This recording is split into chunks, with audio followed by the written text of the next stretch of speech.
Peace and love, black families. The Prince of Pan-Africanism, Dr. Umar Johnson, coming to you live and direct from Tokyo, Japan. I know I just left you a brief while ago talking to the sisters about relationships and dating, the rules of romance, with regard to my upcoming book by the same title. My book will be coming out this fall or this winter, God willing, before the end of the 2017 calendar year, for sisters only, relationships and dating, the rule of romance. For some reason, I'm over here in Tokyo and I cannot sleep. I don't know why I cannot sleep, but I'm full of energy, which is very ironic and unexpected because I love sleep. The Prince of Pan-Africanism loves to sleep. I don't know if my biological clock is still on East Coast Philly time. Myself and the good hostess, Sister Champagne, who did a good job taking me around today, we did a lot of walking, we did a lot of traveling on the Tokyo public transportation, so I should be tired. I can't explain this. Maybe this is the spirit of the ninja. Maybe this is the spirit of the samurai. Maybe this is the spirit of the African ancestors who came to Asia tens of thousands of years ago to build and civilize the country. I don't know where this energy is coming from. Maybe it's coming from Prince Siddhartha himself, Gautama Buddha, whom I consider to be the greatest psychologist of all time, who in fact was an African. So yes, I'm still up. It's 5 o'clock in the morning in Tokyo. I can't believe I'm still up because I do not rise early and I love sleep. So how do you explain someone who does not rise early and who loves sleep to still be up at this time? I don't know how to explain it. But be that as it may, since I am up, I might as well teach. I am a teacher at heart. It's one of the reasons why we will be working to build the Frederick Douglass and Marcus Garvey RBG International Leadership Academy. So today I want to talk about something very important, and I want to talk about understanding white supremacy, the 11 essential principles of the code of white supremacy. White supremacy is a code. All white people participate in this code. All white people adhere to this code, and it is important for us as African people, in order to navigate this code, we must understand this code. One of the greatest miseducations against African people is the fact that we have not deciphered this code. We have not intergenerationally transmitted this code. We have not taught our children this code, and it is very important that we master the code of white supremacy so that we can decode the power structure, so that we can ultimately destroy it and rebuild it.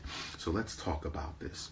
The first principle of white supremacy that you have to understand, the first essential principle of white supremacy that we have to understand, and this is going to be difficult for a lot of you to understand this because we were raised in the church and we were raised in the masjid, and because all black religion, even African spirituality,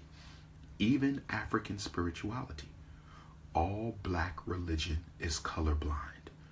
And that is one of the biggest reasons why black religion has not been able to serve the best interests of African people, because our religion, which is so essential to us as a spiritual people, our religion is colorblind. So how can a people suffering from color prejudice be freed from that color prejudice when in fact their most critical institution, the church and the masjid, is colorblind? So it's going to be difficult for many of you to accept rule number 1 because of your indoctrination. But it is my job to wake you up and bring you into the consciousness of your indoctrination so it can be overthrown. Because only that which is understood can be overthrown. Only that which is understood can be destroyed.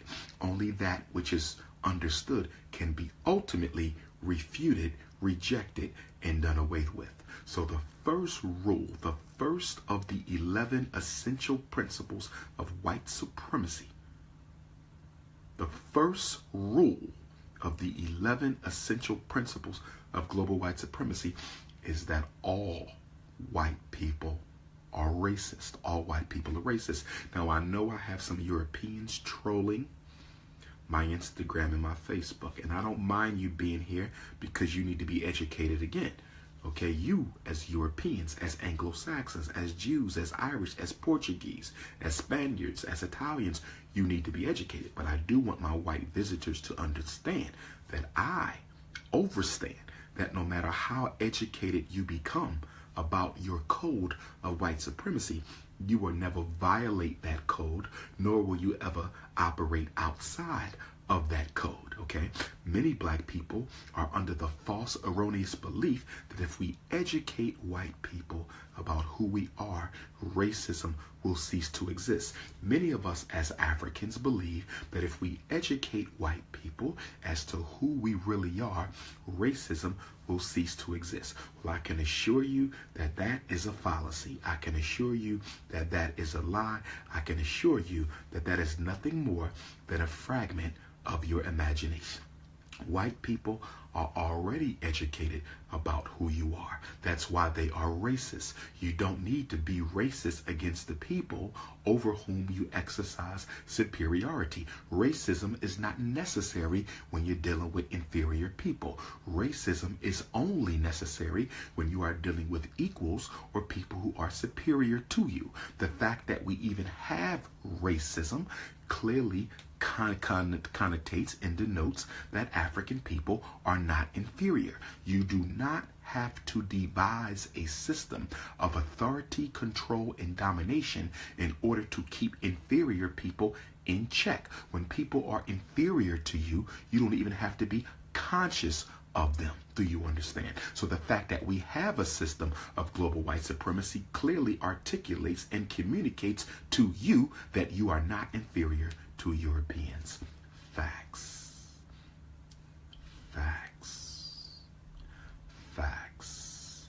Rule number one, the essential rule, the first essential rule, and these are in no particular order, the first essential rule of white supremacy, the code of white supremacy, is that all white people are racist. I must say this again.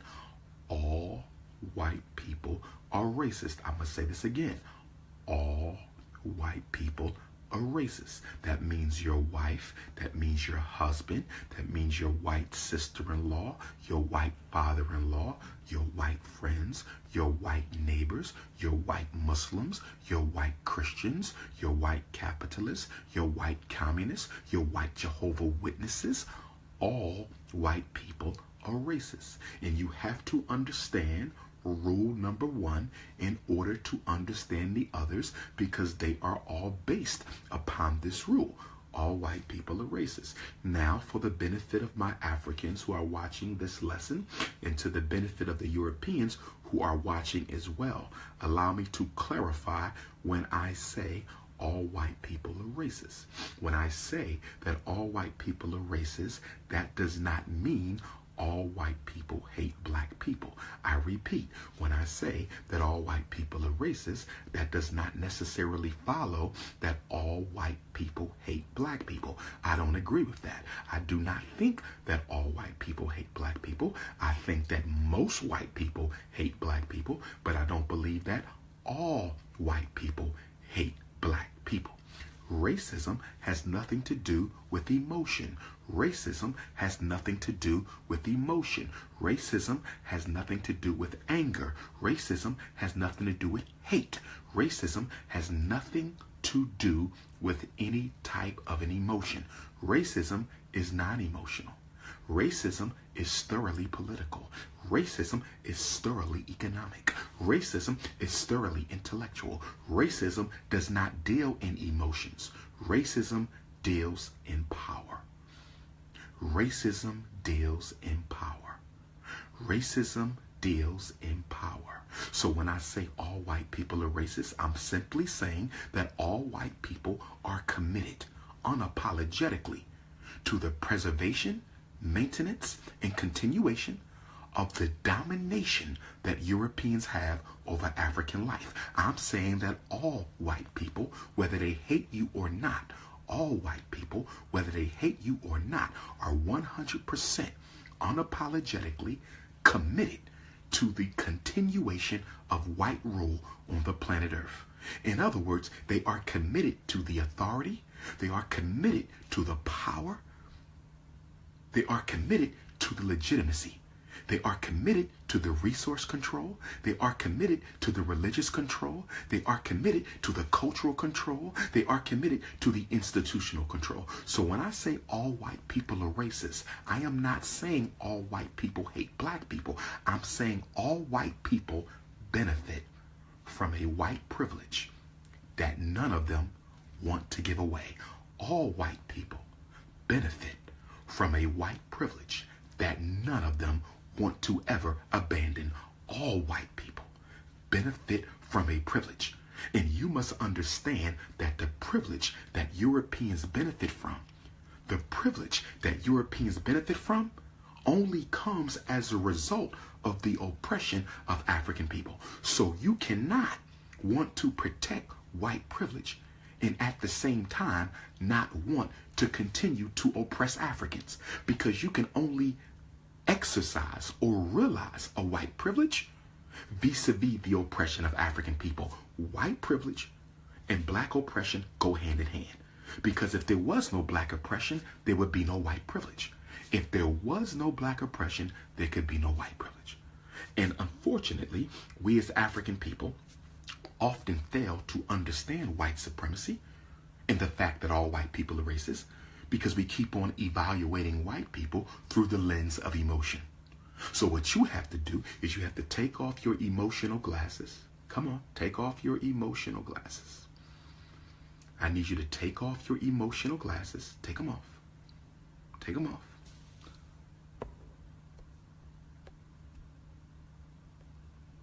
I need you to take off your emotional glasses and then put on your political glasses. Put on your political glasses, okay? You will never understand racism if you keep dealing with it from emotion.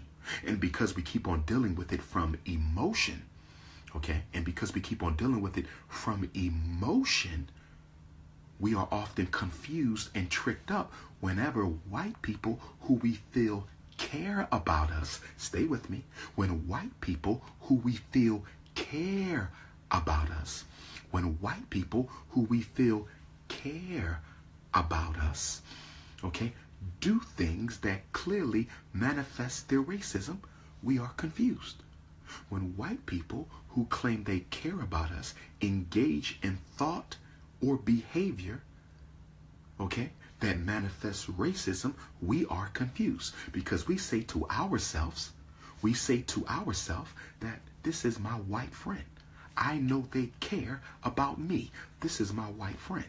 I know that they care about me. Well, guess what?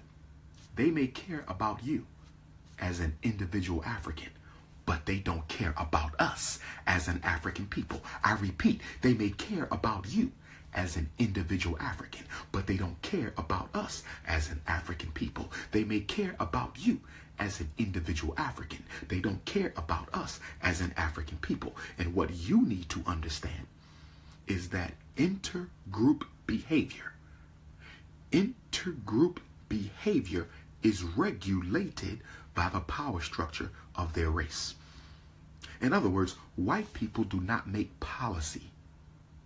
They do not make policy for individual black people. They make policy for the whole race. They make policy for the whole race. And you need to understand this, because when you understand that intergroup relationships is based on a power dynamic that does not yield to your personal emotional relationship with a white person, you begin to understand how insignificant your personal emotional relationship to a white person is. So when they do things against you, you should not take it personal, because it's not personal. It ain't about you. It's about them. Racism ain't personal. Racism is business. Racism ain't personal. Racism is business. Racism ain't personal. Racism is business. And this is exactly why. A white person can be nice to you and mistreat other black people. This is exactly why a white person can care about you and still create AIDS. They can care about you and still take the life of your child. They can care about you and still disadvantage your community. They can care about you and still miseducate our children, because you are confusing your individual personal emotional relationship with white folk with the relationship between the races. You are confusing your personal, irrelevant, insignificant relationship with Europeans. You're confusing that with the relationship that exists between the white race and the black race. It's time for you to wake up. And I was sent here to wake you up. And I am going to wake you up, even if it kills you. Because as I teach, in order for the African to live, the European inside of you must die. In order for you to give birth to your divine African self, we have to first suffocate the cracker living in your soul. Because every black man has a white man living in his body, and every black girl has a white girl living in their body. And until we perform an exorcism, until we exorcise the demon, until we exorcise the ghost of white supremacy, we can never live. We can never live. You got to kill the cracker inside and for the African to live. Facts. Facts. So never again should I hear any of you talking about the good white people in your life. They may be good white people in your life, but when they deal with us as a race, this ain't personal. When they deal with us as a race, the code through which they deal with us is systematically implemented, and there are to be no aberrations to that code. There are to be no aberrations to that code. So your personal relationship with Europeans has nothing to do with their commitment. Your personal relationship to Europeans has nothing to do with their obligation. Your personal relationship to Europeans have absolutely nothing to do with the agenda of one race to destroy and oppress another. All white people are racist. Racism has nothing to do with emotion. Racism is all about power, and your personal relationship is irrelevant to the agenda that they have for African people. All policy is set for the group. It is not set for the individual. That's rule number one. Rule number two, white people do not share power with black people. White people do not share power with black people. Historically, we have seen this play out for the past thousands of years. We have seen this play out for the past hundreds of years. Okay? We've seen this play out time and time again. They came into Africa bearing gifts. They came into Africa bearing gifts, offering brotherhood and sisterhood. Look at Africa now. Look at Africa now. 5 centuries of destruction, 5 centuries of slavery, 5 centuries of colonialism, 5 centuries of resource rape, 5 centuries of European financial control. They don't share power with black people. Anytime a white person approaches an African claiming to want to go into a business undertaking together, you can bet your bottom dollar that you will be manipulated, you will be connived, and you will be deceived out of your share of equal ownership. They do not share power. If anyone disagrees with me, I challenge you. If anyone disagrees with me, I challenge you. Show me a country. Show me a corporation. Show me a business. Show me an enterprise. Show me a musical business. Show me land. Show me resources. Show me international trade. Show me government. Show me any undertaking in world history. Show me any undertaking in world history where the European has shared equally with Africans. Never, never, never. So whenever you hear anything about power sharing, let's look at South Africa, the Republic of South Africa. Shout out to my brothers and sisters in the Republic of South Africa, Johannesburg, Pretoria, Durban, Soweto, Alexandria, Cape Town, Eastern Cape, KwaZulu. I will be back in South Africa before the year is over to do my own Dr. Umar Johnson lectures. In South Africa, they say that they have a multiracial government. In South Africa, they say that they have a multiracial government. They claim that they share power. But the African National Congress, the ruling government of South Africa, doesn't own a single bank. The African National Congress, the ruling government of South Africa, doesn't own a single diamond mine. The African National Congress doesn't own a single gold mine. How in the hell can there be power sharing between black and white in South Africa when the whites own all the resources and the blacks have almost none? They don't share power with Africans. And y'all need to wake up and smell the coffee. Y'all need to wake up and smell the coffee. I'll give you another example. Our beautiful black sister, Serena Williams. Our beautiful black sister, Serena Williams, who we love and respect. Okay? Greatest tennis player in history. She recently married a European. She's impregnated with this European. Now, marriages are business institutions. Serena Williams has much more wealth than her husband. Serena Williams has much more wealth than her husband. And even if she didn't, and I hate to say this because I don't want to see our sister hurt, but that man didn't marry her because he loves her. That man didn't marry her because she loves her. If she was not Serena Williams, the great tennis champion, they would not even be together. They would not even be together. So he's entering into this relationship as a military strategy to rob her of some of her wealth. You don't have to believe me. You don't have to believe me. Come back to me 10 years from now. Come back to me 20 years from now. Of course you don't think it's accurate because you don't understand white supremacy. Come back to me 10 years from now. They will no longer be married. They will no longer be married. And I don't wish that upon my sister, but I understand white supremacy, and she does not. He did not marry her because he loves her. That man is not intending to spend the rest of his life with Serena Williams. I promise you that. I promise you that. First of all, he don't even know what to do with all that. She need an unapologetically African alpha male to handle that. He can't handle that. He don't even know what to do with that. Okay? But I promise you, he will not be married to her for the rest of her life because he did not marry her for that. She is nothing more than a financial investment. She is nothing more than a financial investment. White supremacy is non-emotional. White supremacy is non-emotional. White supremacy is non-emotional. Number 3, white supremacy is ruthless. White supremacy is ruthless. Do you know what ruthless means? Do you know what ruthless means? To be totally ruthless?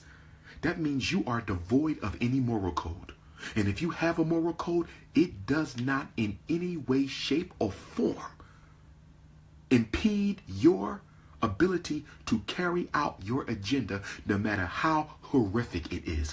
White supremacy is ruthless. It is ruthless, brothers and sisters. It is ruthless. White supremacy is ruthless. It is ruthless. If they have to create AIDS, they will do it. If they have to create Ebola, they will do it. If they have to poison your children, they will do it. If they have to mass incarcerate your men, they will do it. If they have to homosexualize the babies, they will do it. If they have to blow the levees in New Orleans during Hurricane Katrina, they will do it. If they have to tear down the Twin Towers in New York, they will do it. Whatever they have to do, they will do it. It is ruthless. White supremacy is ruthless. It has no moral code. And this is what's wrong with black folks, because you don't understand the ruthlessness of white supremacy. So when I tell you they invented AIDS, you say impossible. When I say they invented Ebola, you say impossible. When I say they put Obama in office to homosexualize black America, you say impossible, because you don't understand ruthlessness. You don't understand ruthlessness. You've been politically miseducated by the church. You've been politically miseducated by the masjid. You've been politically miseducated by public school. You've been politically miseducated by your community. And Dr. Umar Johnson was sent by the ancestors to wake you up, because time is running out. It's 11:59 on the clock. It's 11:59 on the clock of African survival. It is 11:59 p.m. on the clock of African survival. Time is running out. We got to get it together. It is ruthless. African people have a hard time understanding and embracing the ruthlessness of white supremacy, because we are not that way.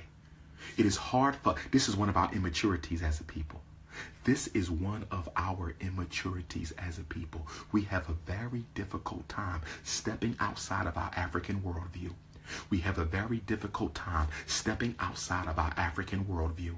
We have a very difficult time stepping outside of our African worldview and evaluating other people from their worldview. You will never understand the European and his consciousness until you evaluate him from his worldview, not your own. African people don't create bombs. Europeans do. African people don't create diseases. Europeans do. African people do not disrupt nature. Europeans do. African people do not inflict genocide on each other. That is not historically African behavior. It is European, and you don't understand it because you're not looking at this from his worldview. He has an ice temperament. He has an ice temperament. The Arab has a sand temperament. You have a sun temperament. You have a sun temperament. The European has an ice temperament, and the Arab has a sand temperament. And because you don't understand their psychoclimatology, because you don't understand their psychoclimatology, because you don't understand their psychoclimatology, you fall prey to the evil machinations every time. Facts. Facts. It's time to wake up. We got work to do. We got work to do. If you want to be a Moor, be a Moor. I'm not a Moor. You want to be a Hebrew, be a Hebrew. I'm not a Hebrew. I am an African. That's an A-F-R-I-can. That's what I am. I respect your right to identify as you choose, but you will not troll my page. I will block your ass if you come again. I am not no Moor. The word Moor means black. It is an adjective. No different than Negro, no different than black. It is an adjective. It is not a noun. Stay off my page with the nonsense. Take your anti-African agendas off of my page. On this page, we do unapologetically African. On this page, we are 100% happy to be African. I respect you. Take it elsewhere. We Africans here. I'm repping the RBG. I'm not waving your flag, and I'm not waving your flag. I'm repping RBG. Show respect or get thrown out. The choice is yours. Don't do it again. Don't do it again. The most requested black scholar on this planet is a Garveyite. The most requested black scholar on this planet is a Garveyite. The most requested black scholar on this planet is a Garveyite. Take it or leave it. Now let's get back to the lesson. So we've dealt with the ruthlessness of white supremacy. We've dealt with the ruthlessness. Psychoclimatology. You got to learn how to spell, my queen. Psychoclimatology. I love you. Rule number 4. The fourth principle of white supremacy. White supremacy is deceptive. It is cunning. It is evasive. White supremacy is totally militaristic. The culture of white supremacy, European culture, is totally militaristic. It is totally militaristic. It is deceptive. It is cunning. It is evasive. It uses coded language. It uses double talk. It lies in your face and smiles behind your back. It will grin in your face and stab you in the back. Toussaint L'Ouverture. Toussaint L'Ouverture, the leader of the Haitian Revolution, which began on 8/21/1791. Toussaint L'Ouverture. He gets a message from Napoleon Bonaparte. He says, Toussaint, after all, we are brothers. Napoleon Bonaparte sends a message to Toussaint L'Ouverture at the height of the Haitian Revolution, and he says, we're both Frenchmen. You were a soldier in the French army. Let's sit down and reason. If I need to respect Haiti as an independent government, I will respect Haiti as an independent government. But let us sit down like the Frenchmen we are. Let's sit down like brothers. Toussaint, you are my brother. I am your brother. You served in my army before. It's no need for us to be killing each other. This is Napoleon talking to Toussaint L'Ouverture. Toussaint L'Ouverture fell for the bullshit. Toussaint L'Ouverture fell for the bullshit. Toussaint L'Ouverture fell for the bullshit. He went to France, and we never heard from him or seen him again. He went to France, and we never heard from or saw him again. Why?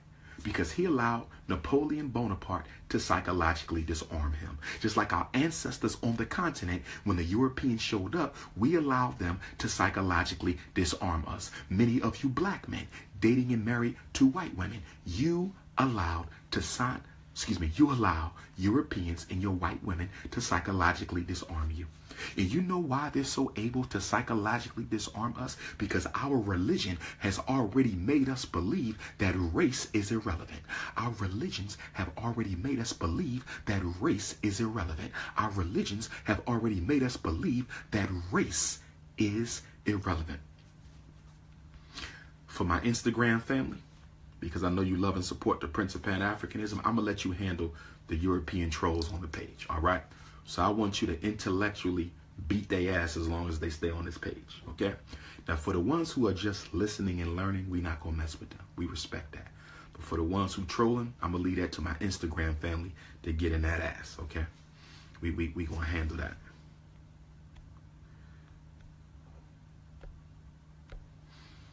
Okay?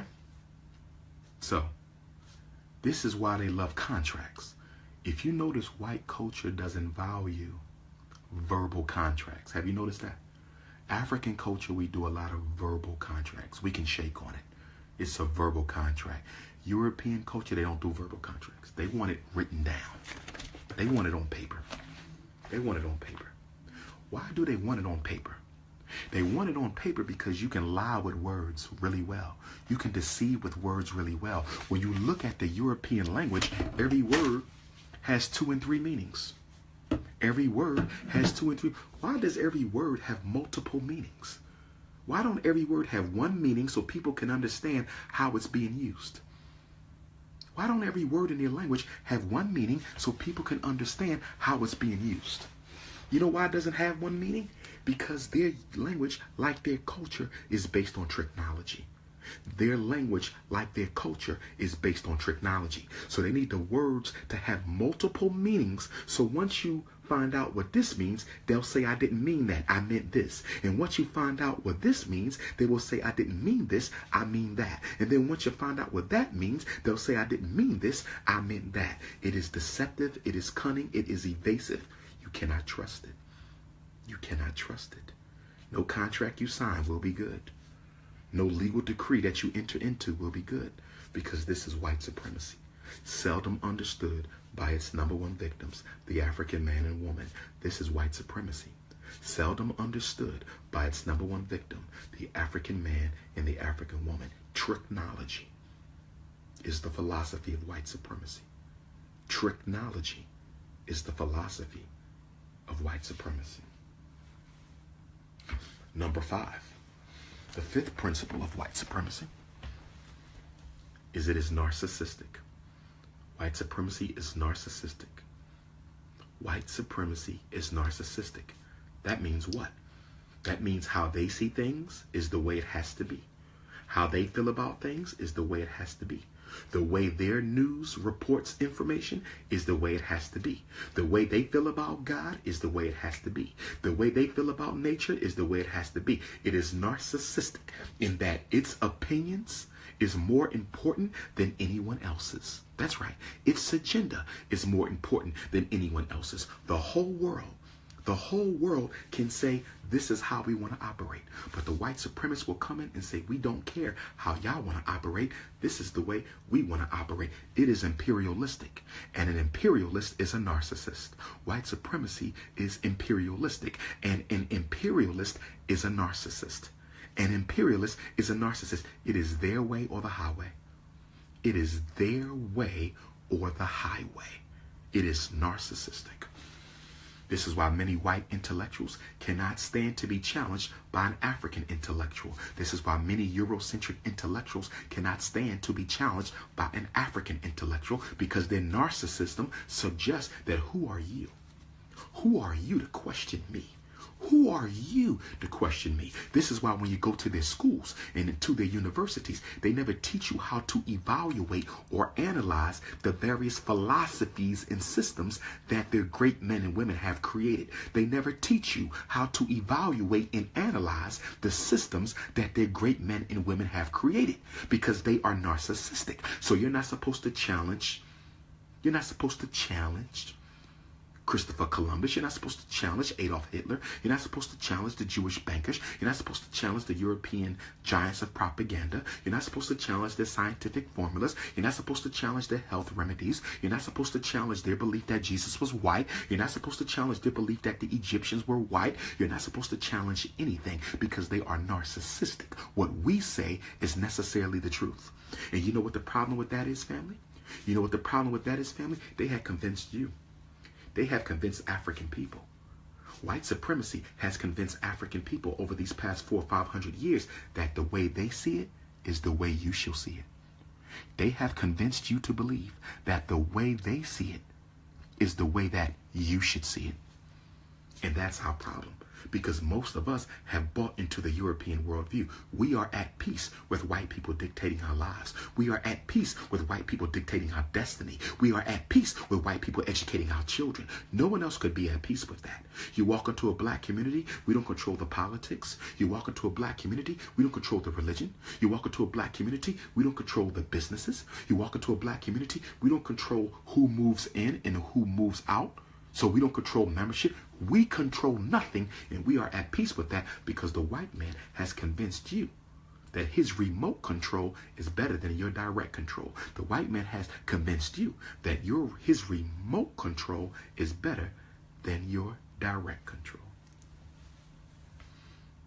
That's right. In his narcissism, he has convinced the whole world that his way is the best way. It's so ironic. It's so ironic. We have all these doctors, but people are still dying. We have all these psychologists, but people are still crazy. We have all these criminologists, but people are still going to jail. We have all these sociologists, but we still have all these social problems. Look at all these white experts that we have, all the books and all the scholarship and all the peer-reviewed articles, and he hasn't solved a single problem yet. He hasn't solved a single problem yet. He doesn't even have a cure for the common cold, but he spends billions of dollars on medical research, and he has convinced you. He has convinced you. He has convinced you that his way is the best way. He has no solutions. His solution for everything is war and conquest. His solution for everything is war and conquest. His solution for everything is war and conquest. And he has accepted you, African people, God's original people, the chosen people, and the first people. He has convinced you that his way is the best way.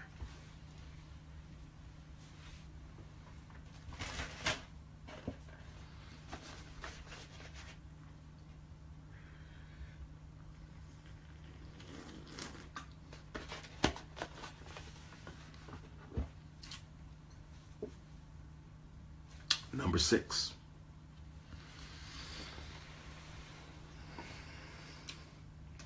White supremacy is ahistorical.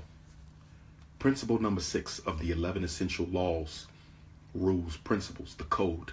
Number 6. White supremacy is ahistorical. What do I mean when I say white supremacy is ahistorical? Whenever you bring up a problem that white supremacy has created, whenever you bring up a problem that white supremacy has created, they never want you to go into the history of that problem. We don't, no. He tells you why you keep living in the past. That's what he tells you. Why you keep living in the past. Slavery is over. Jim Crow is over. We've had a black president. He never wants you to give a historical analysis. He never wants you to conceptualize and contextualize your issues in history. Why? 2 reasons. 2 major reasons.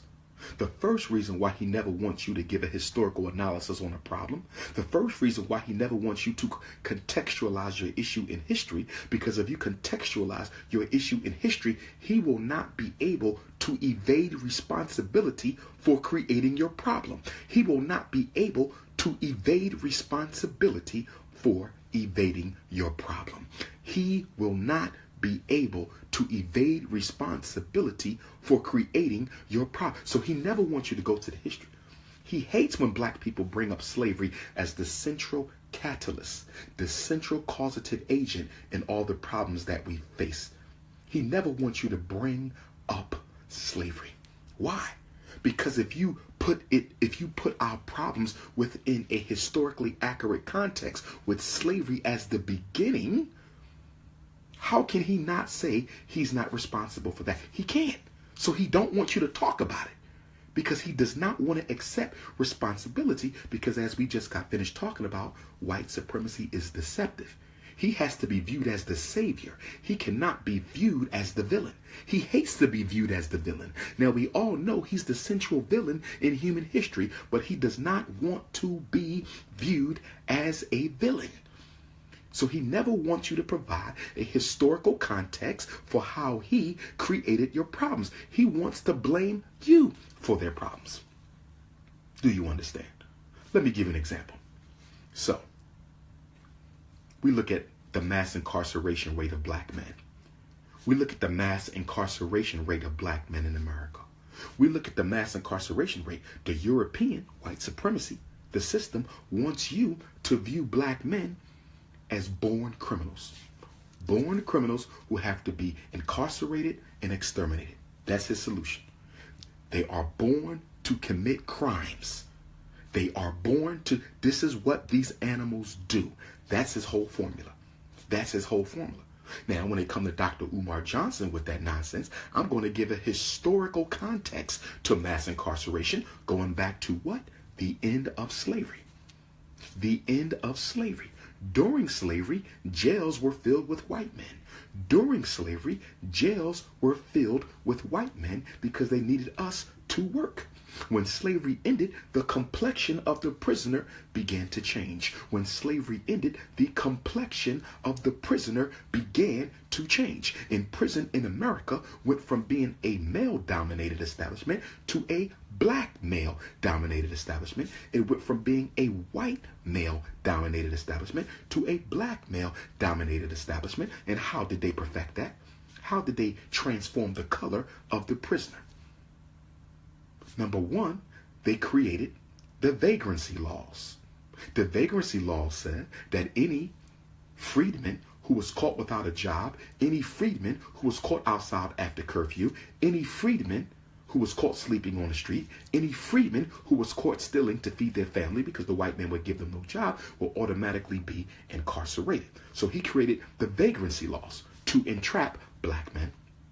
And then he upgraded petty offenses to major felonies. That's what he did. And then in 1994, with the Bill Clinton crime bill, in 1994, with the Bill Clinton crime bill, in 1994, because you Negroes in love with the Democratic Party, because you don't understand all white people are racist, and you think that Democrat is different from the Republican. You think that Democrat is different from the Republican. You think Barack Obama is different from a Bill Clinton. And that's your problem, because you're still putting white people in categories because you don't understand the essential unity of white supremacy.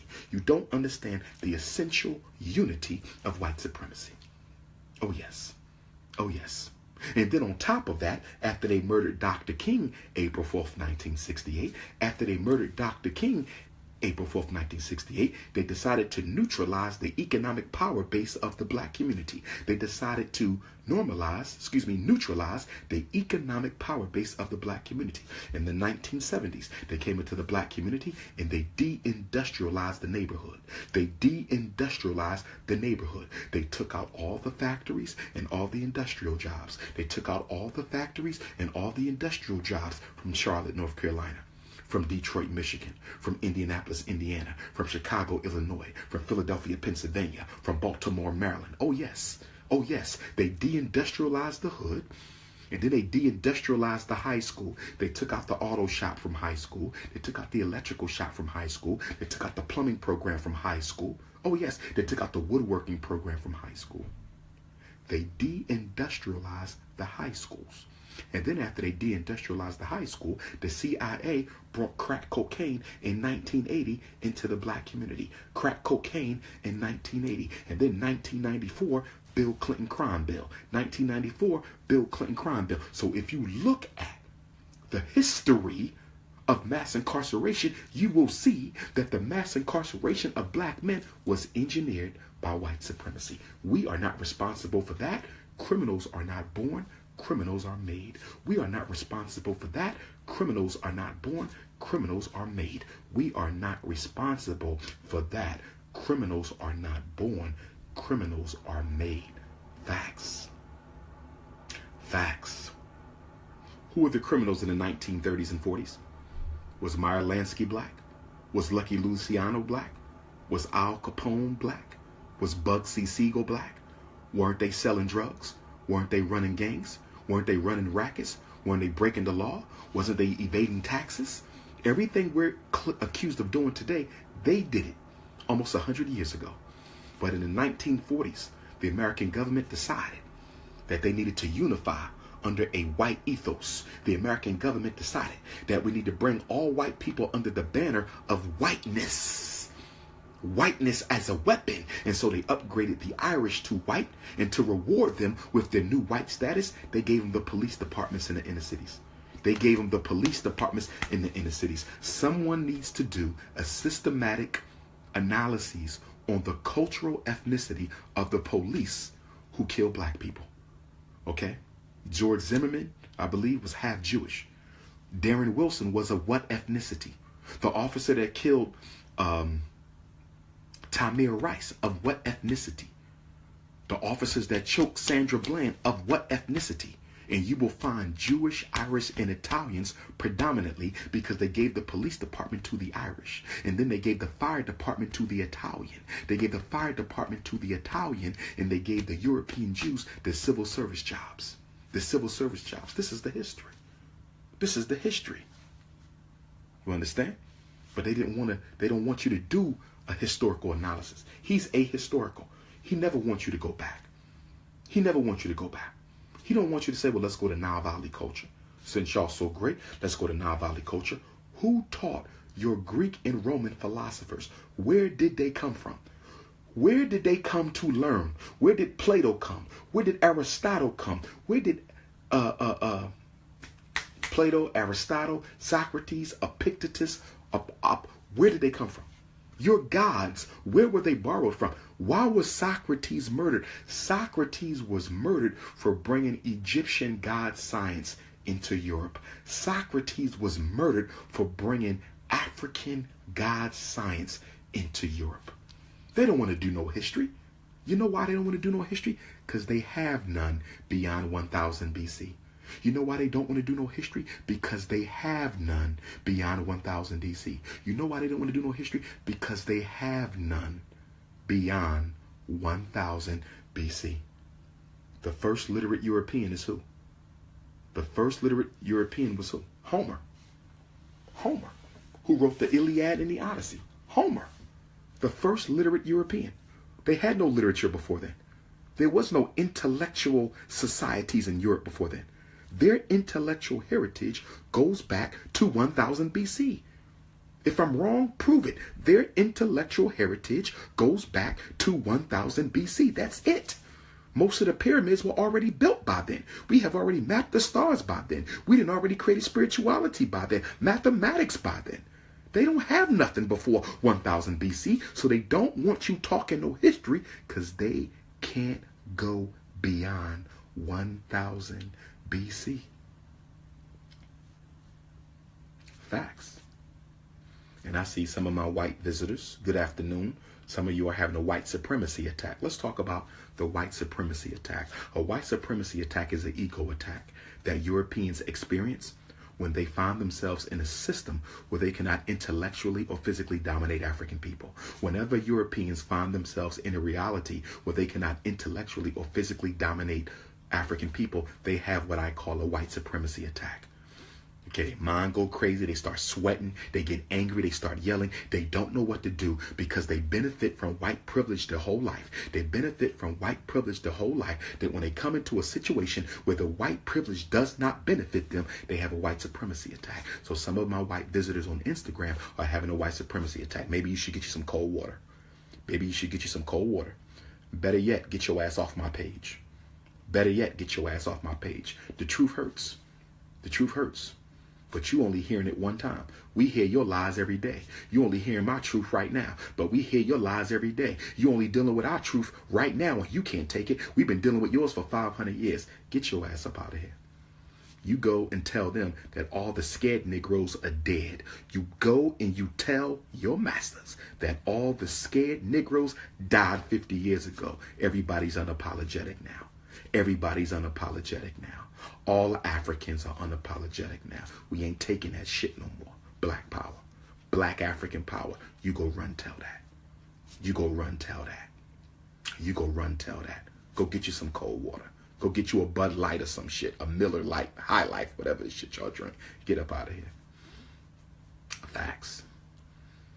Facts. Next. Number 7.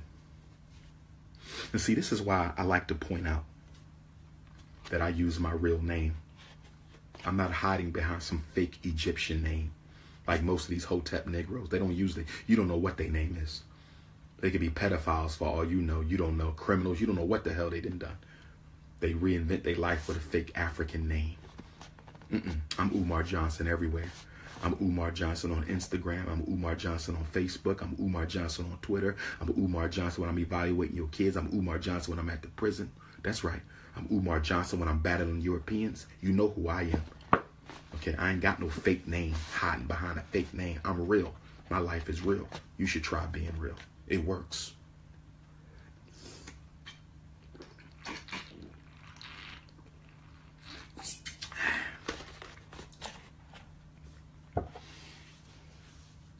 Number 7. Number 7. White supremacy is pseudo-scientific. This one is important. This one important.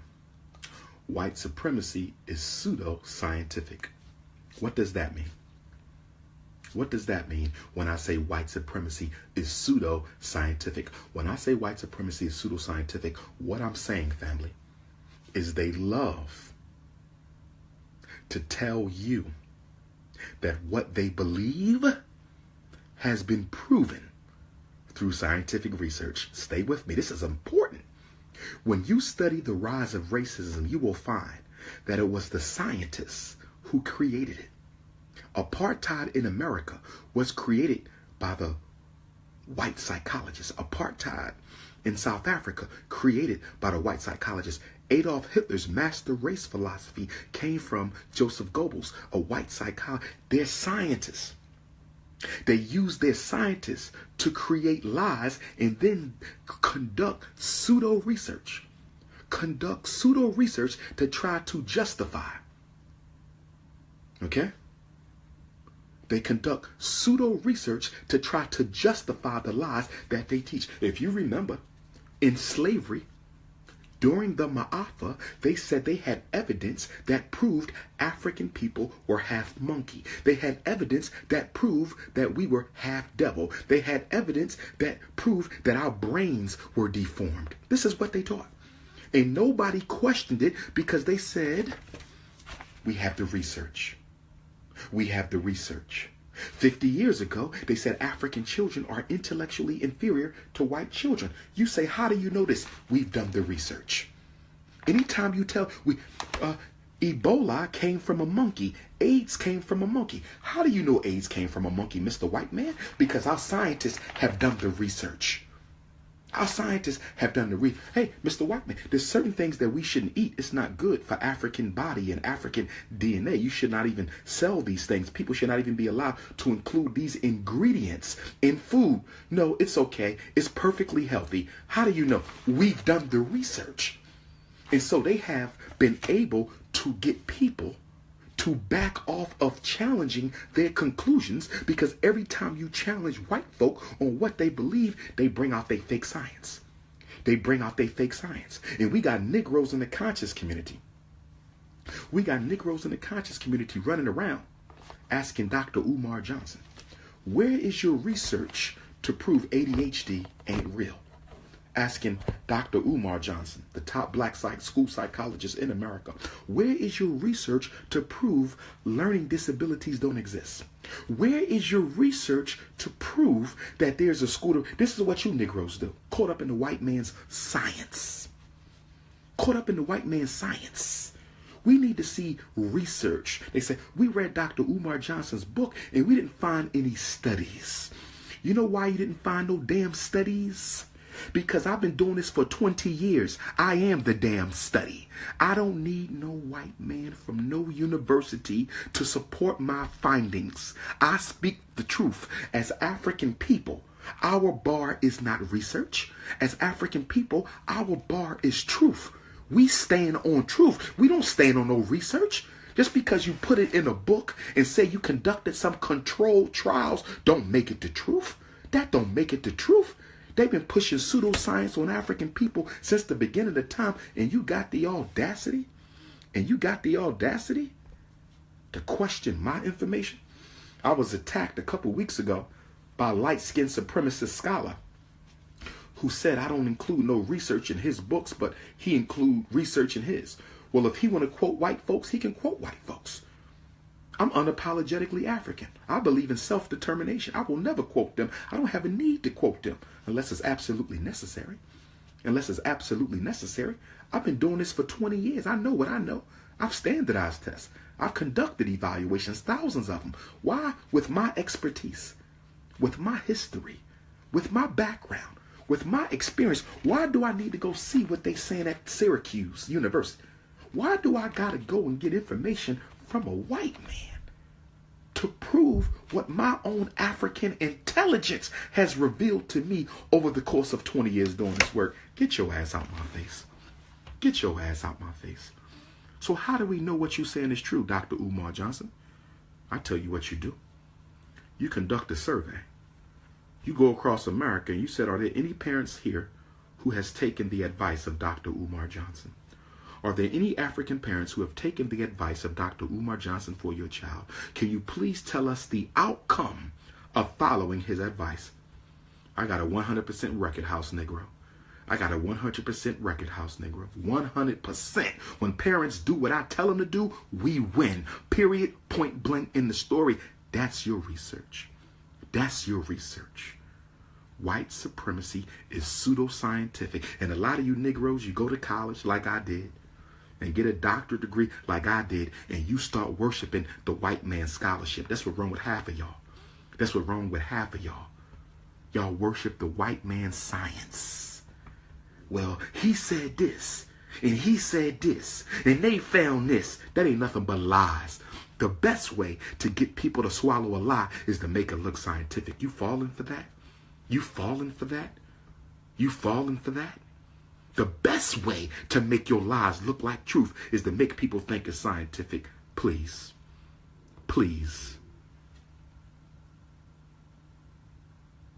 Number eight. White supremacy is totalitarian and dictatorial. White supremacy is totalitarian and dictatorial. White supremacy is totalitarian and dictatorial. What does that mean, black man and woman? That means that there is no one or no thing that is outside of its control. It preys on everything. It is totalitarian. In other words, you're not allowed to exempt yourself from it. This is why brothers and sisters who say, we want the United States government to give black people a couple of states so we can build our own country. We want the United States government to give us a couple of states so we can build our own country. Well, we have a problem, family, because white supremacy is totalitarian and dictatorial. So if white supremacy is totalitarian and dictatorial, even if they give you a couple of states, you still ain't free, because they are totalitarian and dictatorial. There's nowhere you gonna go where you're not gonna have to deal with his wrath. So then some of you come to us, the Pan-Africanist, the revolutionary Pan-African nationalist. Y'all come to us, the Garveyites. Y'all come to us, the African fundamentalists, and you say y'all believe in repatriation. Well, the white man is in control of Africa too. So how are we going to be free running over there? And to that we say, hold on, I got a Ku Klux Klan member on my page. Let me block this Ku Klux Klan member. Nobody's scared of y'all no more. Fuck out of here. Okay? So anyway, what was I about to say before the Klan man distracted me? Oh, y'all say y'all going to Africa. What y'all going to Africa for if the white man run Africa? And to that we would say we're not going to Africa to escape the white man, because white supremacy is totalitarian. It's totalitarian. We're going to Africa because when we study geopolitical strategy, we conclude that in Africa, we have the best chance of waging and winning the war against white supremacy. Facts. Facts. We're going to Africa, not only because it's home, not only because it is the jackpot of all nations, everybody wants Africa, but because that is where we dominate as a race. That is the land of the blacks. If we go there and fight from there, we have the greatest opportunity for victory. That is why we go to Africa. Not to run away, but to increase the chances of victory. That is why we go. Facts. It's totalitarian. It's totalitarian. Okay? And because it is totalitarian, black bourgeoisies fail to realize that once they use them against us, they coming for them. See, Oprah and Barack and all these black bourgeoisies, they don't realize that you're not in. If you think you're in, go ask Bill Cosby. If you think you're in, go ask Bill Cosby. If you think you're in, go ask Bill Cosby. He thought he was in. He thought he was in. Bill Cosby made his career off of making white folks laugh. And when black people stood up against racism, he defended the system and told us to go somewhere else and stop blaming racism. And now look, racism done bit him in the ass. Racism done bit Bill Cosby in the ass. Why? Why? Because it is a total system to oppress and exterminate Africans. White supremacy is total. Barack Obama not exempt. Oprah Winfrey not exempt. LeBron James not exempt. Steph Curry not exempt. Bill Cosby not exempt. It is total. It is total. It is a total system.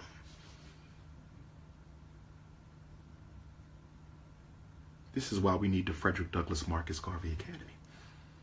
See, you will never win this war politically, economically, culturally, socially, intellectually, spiritually. You will never win this war until you educate your own children. And do you want to know why? Why can I sit here and say, as a master educator, that you will never win this war until you educate your own children yourself? You know why I say this? Because one of the first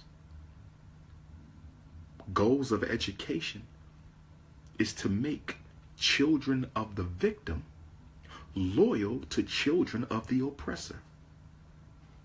One of the first rules of education is to make the children of the victim loyal to the children of the oppressor. So until you get your children's minds back, take all of this we see, all this madness amongst our youth, from Barack Obama's homosexuality all the way on down. All of this is the result of black people not taking the educational destiny of their children into their own hands. How are you going to keep sending your children to his schools that being taught sympathy for his agenda? That's why black people will fight you when you talk about white folks. They will fight you when you talk about racism, because they were conditioned to do that. All of you were conditioned.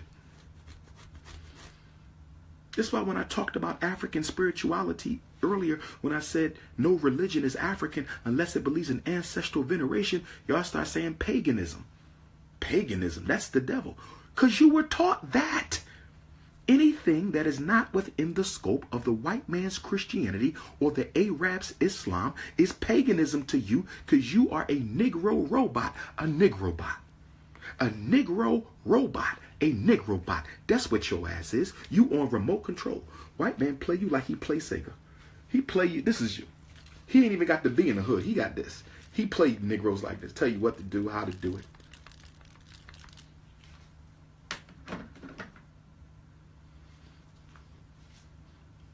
Negroes beating me down. Talking about where the school at. Like I can open and run a school on $500,000. Are you crazy? Cheapest school I seen is 1.2 million. We ain't even halfway there. You whining and complaining. Really just jealous because you want that money so you can go and spend it on new Benz or something. I know my mission. Go find yours. I know my mission. Go find yours. And I'm taking all those brothers and sisters with me who are serious and sincere. You know what I'm working on right now, brothers and sisters? Remember that repatriation I was talking about? That repatriation. I'm working on that. I'm working on that as we speak. Oh, yes. Oh, yes. Oh, yes. I'm working on that. Some of y'all going with me to Africa soon. We might got to push it back. I know I said 2018. Might got to push it back, but I'm working on something. I'm working on something right now. I'm working on something right now, and I'm going to take the serious people with me, not no nuts. Not no nuts and part-time haters. You see? And I'm not taking none of my frenemies, okay? Let me tell you what my frenemies are, then I'm going to get back on the lesson. Because we got 3 rules left. Frenemies are people who act like they are for you, but when you're not around, they're hanging out with your homies. I can't begin to tell you how many people who claim they were for me, and when, you know, I'm just scrolling through the Facebook feed, they laughing and partying with people who have done all they can to try to destroy me and my work. I'm telling you right now, I don't care who you is. Okay, you ain't no supporter of mine if you friends with people who have openly tried to destroy my work. I want to be clear about that. I didn't say you couldn't be friends with people who disagree. Disagreement is not hate.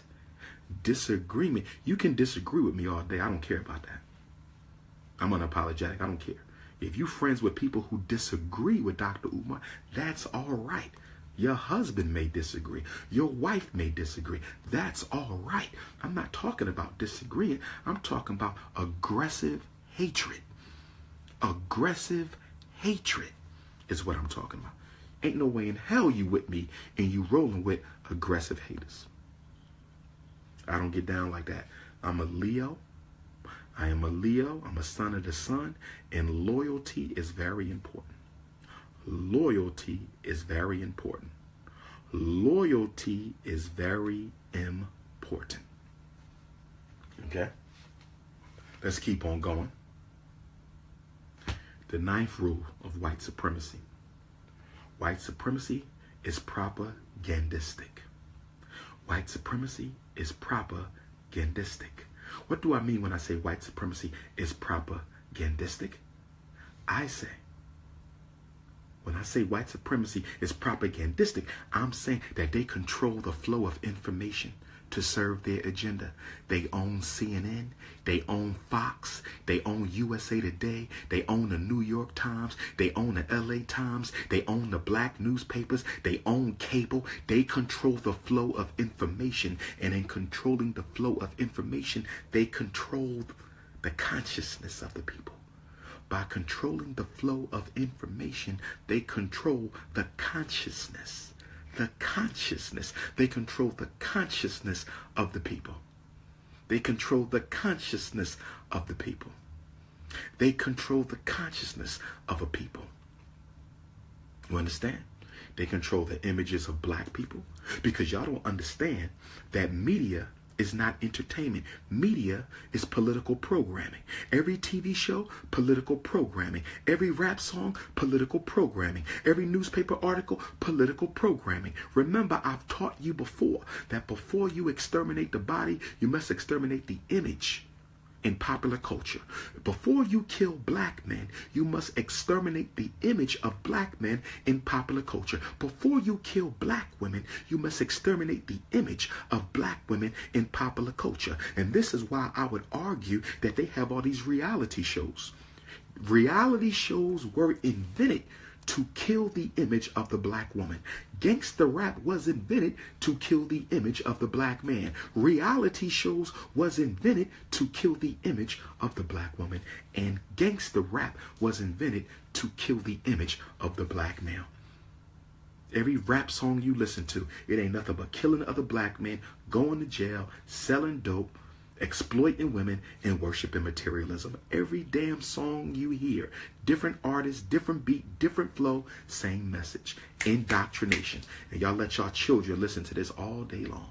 Look at the reality shows. All the women are thirsty. They ain't got no man, can't find a man, can't trust man, long weave, materialistic, sexually objectifying their body. Look at these images. And you know what's so sad about this, African people? Do you know what's so sad about this, African people? We are participating in the extermination of our own selves. We are the first people in human history marked for genocide who participated in the extermination of their own image. You're the first people. You can't name another people in human history who were marked for extermination and gladly and willingly participated in the extermination of their own selves. I'm not here to be your friend. I'm here to wake you up. I'm not here to be your friend. I'm here to wake you up. I'm not here to be your friend. I am here to wake you up. 10th principle. Principle number 10. White supremacy is unjust. U-N-J-U-S-T.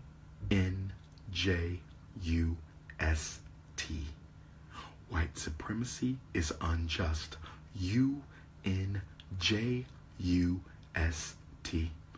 They are incapable of treating you fairly and equally. They are psychologically, spiritually, intellectually incapable of treating African people as people. They are unjust. That is their culture. That is their psycho-bio-climatology. That is the Iceman energy. That is the Iceman energy. They are unjust. They do not believe in justice. There will be no reparations unless you fight for it. They don't believe in justice. There will be no apologies for slavery unless you fight for it. They don't believe in justice. You will never win against racism in court. They don't believe in justice. You can't have white supremacy and justice in the same time, in the same space. They are incompatible. White supremacy is unjust. You can't have justice and white supremacy together in the same place. Y'all need to understand this. Y'all need to understand this. They cannot coexist. One is unjust, one is just. They can't mix. It's oil and water. If you want justice, you have to destroy white supremacy. If you want justice, you have to destroy white supremacy. They don't believe in freedom, justice, or equality.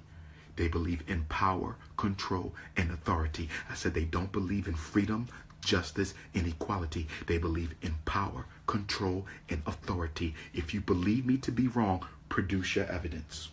If you believe me to be wrong, produce your evidence. I've studied them. I've studied them. We will be celebrating 400 years since the first ancestor was dropped off in the 13 colonies that have become the United States of America.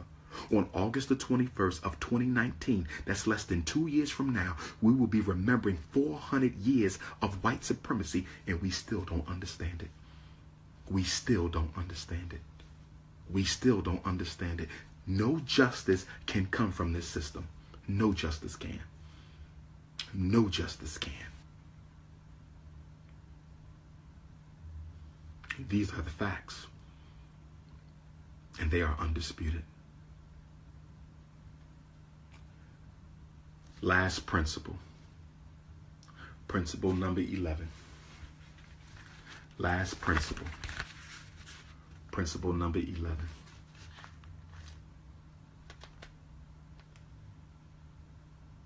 White supremacy, its systems, its institutions, its leaders, its men, its women, its religions, its schools, its churches, nothing in its system, nothing can be trusted.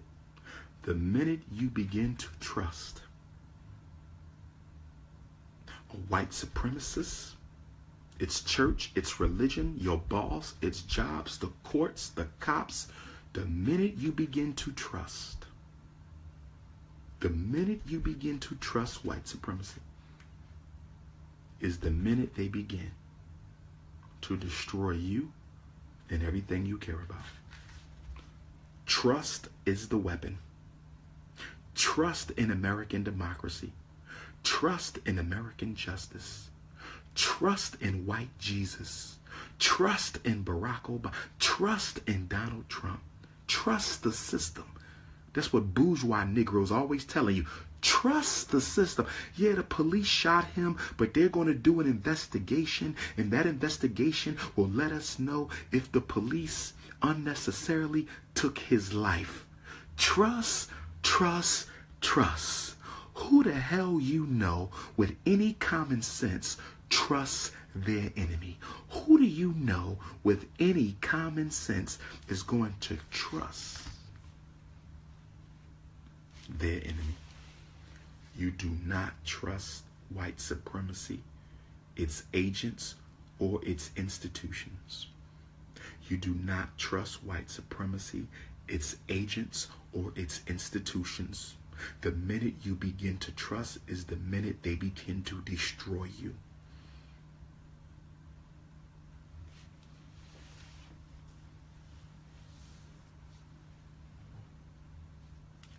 Facts.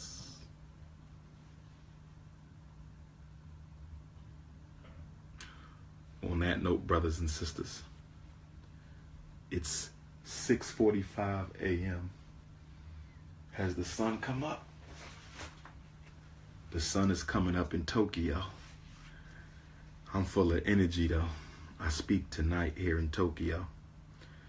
Okay, but I don't know why I'm not sleepy. I don't know. I should be sleepy, but I'm not sleepy. Okay. I might be back with another tutorial. Also, to the other brothers in the conscious community, please stop stealing my intellectual material. People be sending me clips of y'all. Y'all be stealing my quotes, stealing my statements, stealing my information. I mean, don't get me wrong. There's nothing totally new under the sun. But at least you can do is try to hide the fact you're using my information. You feel me? Some of y'all don't, I don't even rock with you and you using my information. Like, that came right out my mouth. Like, I know y'all watch me and I know y'all study me and I ain't got no problem with that. But if you're going to quote me in your interviews and in your lectures and in your live feeds, then you're going to have to give me credit. Y'all take my hashtags and use them. Y'all take my quotes and use them. I mean, damn. Where the honor amongst thieves at? But nonetheless, Brooklyn, New York City. Friday, June 2nd, get your tickets. Brooklyn, New York City, Friday, June 2nd, get your tickets. Brown Memorial Baptist Church, 52 Gates Avenue in Brooklyn. That'll be my first stop from Asia. Can't wait to get to Brooklyn. I'm coming straight to you.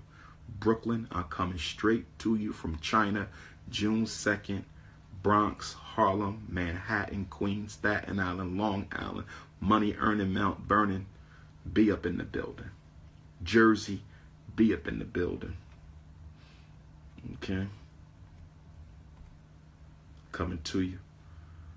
Detroit for the National Independent Black Parent Association Training Conference. I'm hoping a lot of you from around the country join us in Detroit for the National Independent Black Parent Association Training Conference. Okay, Ireland. I done seen you a couple times, Ireland. We can do a lecture in Ireland. I'm going to be in the UK. So what you can do is send me a message and I'll put you in contact with my United Kingdom host, my organizer, the good sister, and we'll try to get up to Ireland while we over in the UK. I ain't got no problem coming to Ireland. Okay? So just get me, hook me up with that. All right? But June 9th and 10th in Detroit, we need y'all to come on out. It's a national conference to train you. Dr. Umar Johnson will be training you to come back home and be a leader. To be a leader of the National Independent Black Parent Association where you live. To be a leader of the National Independent Black Parent Association where you live. You can register now. princeofpanafricanism.eventbrite.com. If you want to go to Africa with me, we're going to Ghana, Togo, and Benin. If you want to go to Africa with me, we're going to Ghana, Togo, and Benin, July 27th to August the 10th. Ghana, Togo, and Benin, July 27th to August the 10th. Okay, text me, email me. I will send you the link. It's not too late. You can still register. We hype. We going to Africa. Let's get it popping. Okay, the Black College and Consciousness Tour for your sons or daughters. You can register now. $2,000, $1,000 now, and another $1,000 is due by the 18th of June. $1,000 now, and another $1,000 is due by the 18th of June. Don't tell me you ain't got the money. You got the money for your weave. You got the money for your car note. You had the money for your New Year's party. You had your money for the 4th of July. You had your Easter money. You got your Christmas money. Just be honest and say, my child ain't worth it. Just say it. I'm not interested in spending that kind of money on my child. My money goes on materialism. My money don't go on making my child no black conscious, getting them ready for college. I don't spend money on that. Just be honest with yourself. Don't make excuses. You don't value your child's consciousness. You don't value your child's future. You don't value your child's knowledge yourself. Just be honest with yourself. But for those of you who do value, you can go ahead and register now. DrUmarJohnson.com. Click on Eventbrite, or you can go straight to Eventbrite at princeofpanafricanism.eventbrite.com. Seattle, Seattle, Seattle. I'll be in Seattle for the first time in 4 years. The Juneteenth Power Lecture. I'm hoping the whole state of Washington come out. I'm hoping Oregon come out. I'm hoping my Portland family come out on June 17th. That's a Saturday, June 17th, Seattle. And of course, Minneapolis, Minnesota. Minneapolis, Minnesota on Wednesday. Minneapolis, Minnesota on Wednesday, the 14th. I'm hoping to see y'all. And then Washington, D.C. for Power Talk. For my brothers and sisters who are down in the DMV, I'll be speaking at Power Talk, Washington, D.C. on Saturday, June the 24th. Power Talk, Washington, D.C., Saturday, June the 24th. Make sure you donate to the Frederick Douglass and Marcus Garvey Academy, and we're going to keep it popping. All right? So I might go downstairs and get me some breakfast, some Tokyo breakfast. I don't know what they're going to be cooking. You know what I mean? Maybe they got some grits and eggs down there. Give me this Tokyo breakfast, and we're going to see what's popping. You can add me on WhatsApp if you need to hit me. You can add me on WhatsApp if you need to hit me. 215-989-9858. 215-989-9858. Speaking requests. Some sisters said they want me to come and do the For Sisters Only seminar. You can email that directly to Dr. Umar Speaks at Yahoo. DRUMAR Speaks. DRUMAR Speaks at yahoo.com. One love, black family. I'm out.